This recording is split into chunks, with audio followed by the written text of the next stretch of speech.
Hey everybody, everything new under the sun. I want to show you today my Apple 17-inch studio display. Now, I'm going to tell you a little bit about it, but first of all, I want to read you the description officially off everymac.com. The 17-inch studio display introduced to replace the Apple 17-inch studio display CRT features a 17-inch viewable area active matrix LCD display and an integrated 2-port USB hub in a crystal clear housing derived from the Apple Cinema display.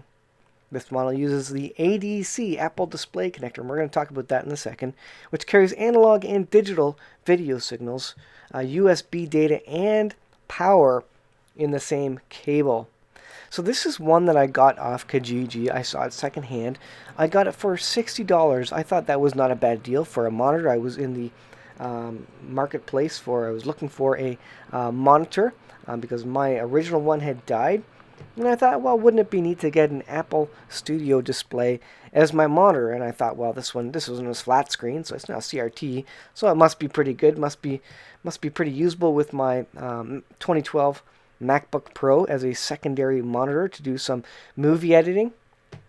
Well, you'll see shortly in the next clip my current setup. So I have a 13-inch MacBook Pro and also this Apple Cinema display. Now this Apple Cinema display is it only has a max resolution, if I can find it, of 1280. Let's see, where is that? 1280 by 1024, which is pretty much the same resolution. I think it's 1280 by 800, which is the screen resolution of the MacBook Pro itself on the right side of your screen. So you end up not having many more pixels. In fact, the pixel density is much less than it is on the MacBook Pro screen. So you get larger real estate in terms of the 17-inch, like the size of the screen is bigger, but you can't put more stuff on it.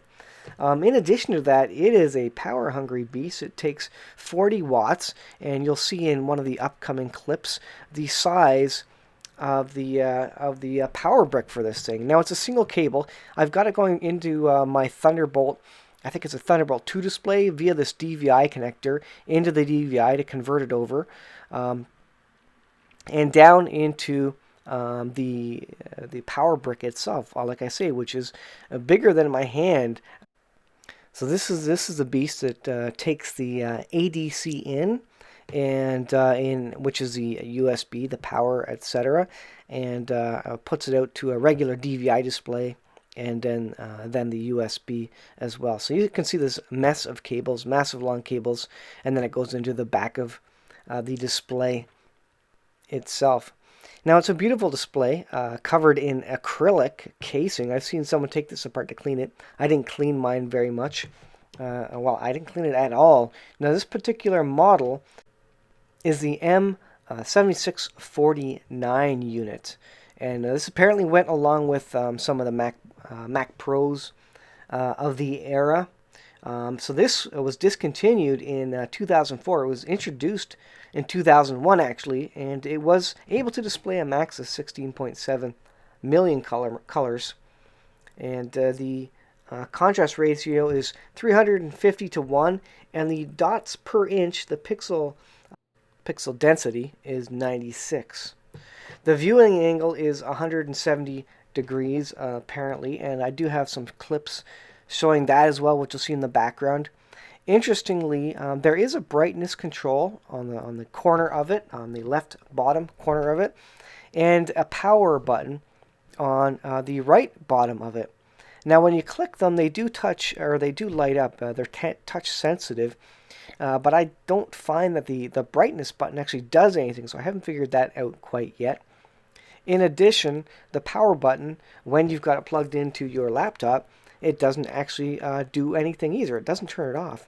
What you're looking at there is the vents on the back of it, and it gets a little warm. I've had it going for a couple of hours now. So again, my main purpose of this was to use, basically have more real estate for iMovie and eventually Final Cut Pro.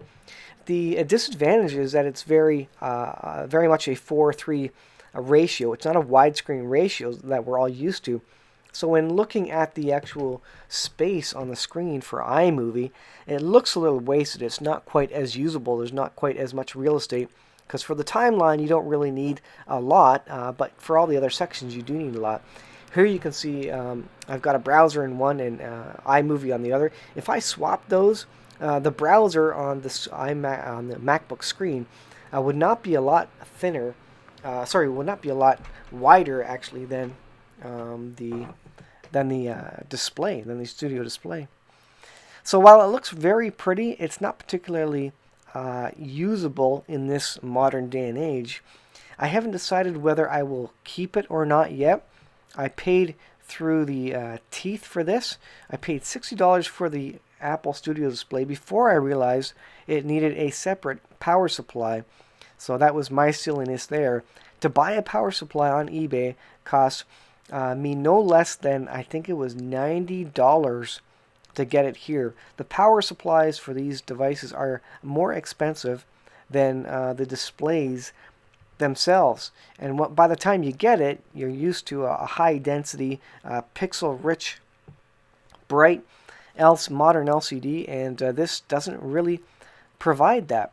I also noticed that the color temperature ended up being a lot more warm or into the yellow side of things than the blue side of things. So compared to the MacBook screen looks very white into the blue side of the spectrum. The Apple Studio display looks very yellow. And you can calibrate it, you can shift it. I shifted it up to 7500 I think for the color spectrum there, just to get it into more of that blue white section that my eyes are used to with my modern monitors. That being said, it's not quite what I expected, to be honest. So I'd have to sell this to get my money back. I'd have to sell this for basically $150. There are some going on eBay for that much. I might be able to get that much out of it, but if I knew that in the first place you needed a whole extra Apple display adapter and power brick for this, and that was going to consume 40 watts, well, I might have changed my mind. Here is the brightness display here. You can see it's touch sensitive, but again, it doesn't really do anything. You can see that the screen isn't really doing anything that I can tell. I think the camera is just increasing its exposure because of the flash of the light behind the button. Also on the power display there, you can see it flashing, and that's because the camera's recording. To your own eyes, you don't see that. That's because it's 60 hertz, I guess. It's probably a fluorescent light in there, not an LED. But again, you can see me clicking it, it lights up, but it's not actually doing anything to the monitor. So I'm not actually sure what the point of that is. It's very slick, it's beautiful, and I'm sure it was amazing when it first came out, and maybe it has a purpose on the Mac Pros back in the day, the Power Macs, whatever. I don't know what it does now.